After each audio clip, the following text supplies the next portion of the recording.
Hey guys, today we're going to be talking about Genesis atomizers. Okay, specifically the one in my hand today is going to be the Aga-T3. Okay, why did I choose the Aga-T3?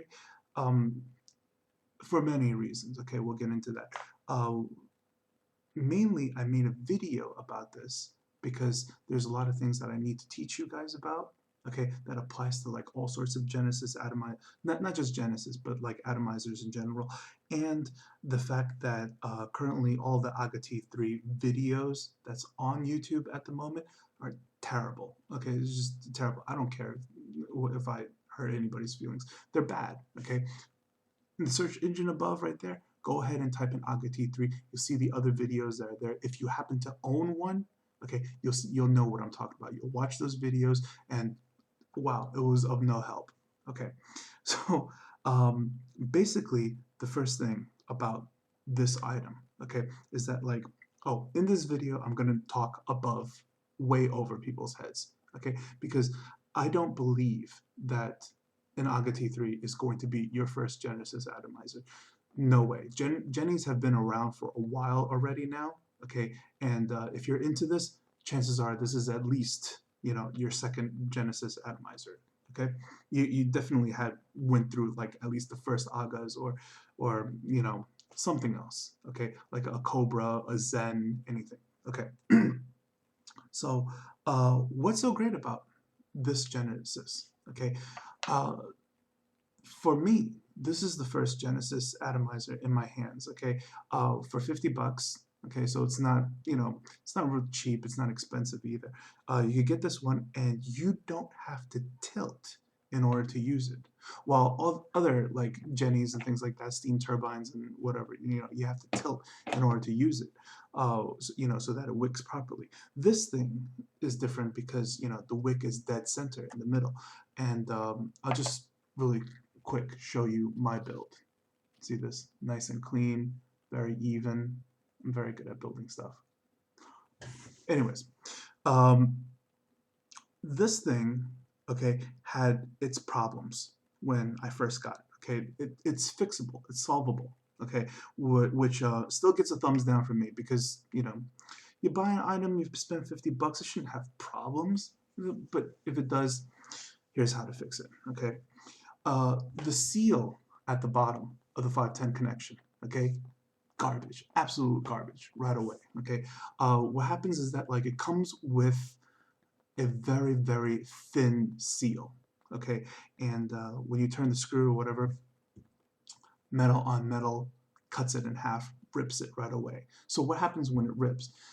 These things touch, okay, and it causes a short immediately, a really nasty short. How nasty of a short? When you put it on your battery tube, you fire the battery tube 100 degrees immediately. It gets on fire. Okay, really scary stuff. Really scary stuff. Okay, took it apart. Try to fix it right away. What I did was that I took one of the you know, Kanger coils. Everybody has a Kanger coil, whether it's from like a T3 or a Pro Tank or whatever. Okay, the seal at the bottom, you know, you take this out and then you take out the rubber seal. I use the rubber seal as a replacement of the original seal. Way more durable. I forced it, okay, but way more durable. Put it back together, and I'm, you know, problem solved. Okay, so basically, everything is working properly now. And I watched some other people like do different kind of wicks and things like that for the T3 in order to get it going because it's like traditionally you would have the wick inside and then you would have to tilt it so that like, you know, everything's going. But this one is different because the wick is dead center in the middle of this item. Okay. So what a lot of people are doing is that they're building hybrid wicks, okay, which is basically stainless steel mesh wrapped around silica, shoved in here so that like, you know, it starts wicking properly. I'm telling you right now, you don't need to do that. Okay, that's in fact, it's better that if you didn't do that and if you went this way instead. Okay, uh, you know how normally we cut like some stainless steel mesh or whatever, you know, we roll a wick and it's very thin. Instead, cut more mesh and then roll it very thick, very, very thick, just as like here, so that like, you know, it fills the hole much better than like in another device. Like here's a T2 and then, you know, the holes are much smaller, right?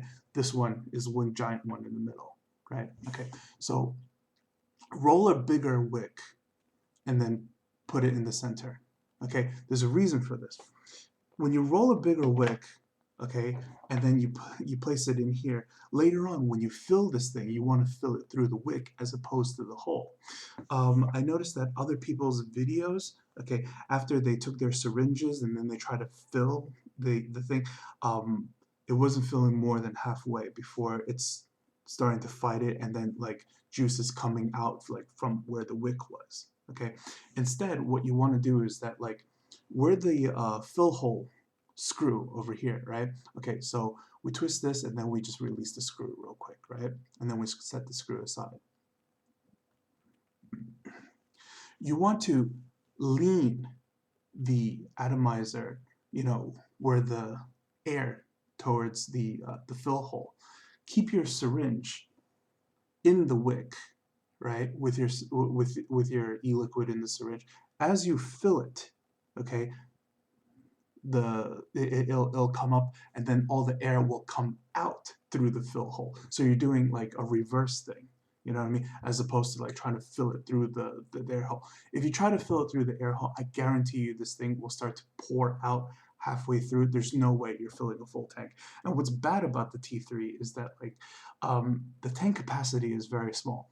Even though the glass looks like a decent 2 mil, the metal over here is like, you know, taking up a lot of real estate. So I would guess at best this thing probably fills around like 1.6, like kind of like one of those mini BCCs actually.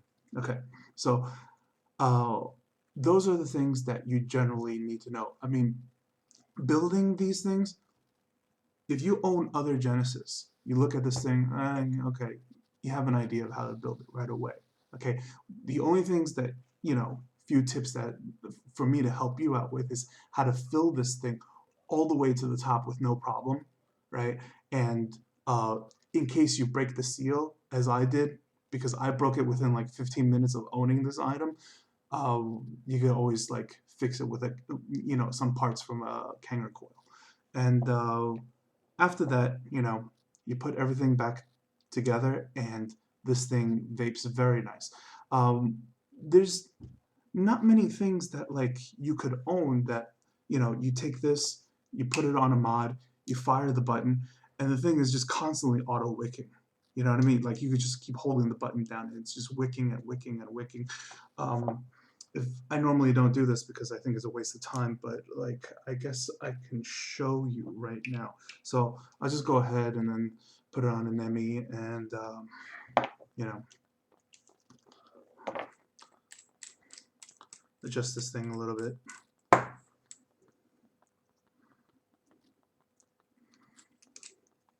Okay, and here we go.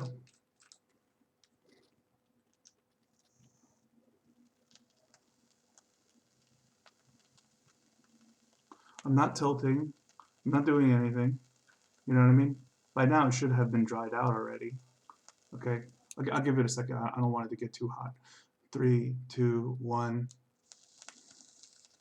What does that? Nothing does that.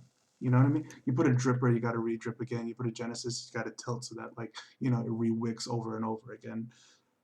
This is the only thing that just constantly wicks. You know what I mean? And you just got to keep it straight. So with other Genesis, it's like, you know, I got to remember that I have to tilt it when I want to vape and I got to keep it straight or it's going to, you know, like leak or it's going to flood, it's going to leak or something like that. This one, you know, just keep it straight all the time and just, you know, vape moderately and you're good to go. You know what I mean? So yeah, Aga-T3, not for beginners, right? Make sure this is like, you know, at least your second, third, fourth Genesis atomizer if you decide to get this one. You'll notice that it's just so much more of a convenient vape. And once you've built many like wicks and coils and things like that, you'll realize that you know you don't always have to do dual coil. You don't always have to do quad coil. You could find single coil and build a single coil with the right gauge of like either ribbon Canthal or regular Canthal or whatever it is that you're into, whatever speed you're into. You want to use a 24 gauge and go nuts, that's you, right? So um, single coil is fine as long as you have the right stuff to build it into the amount of vapor that you want to produce. I'd say after you fix the bottom so that you make sure that this thing will never cause like such a dangerous short ever again. The only downside to this thing is probably its tank capacity, and that's about it.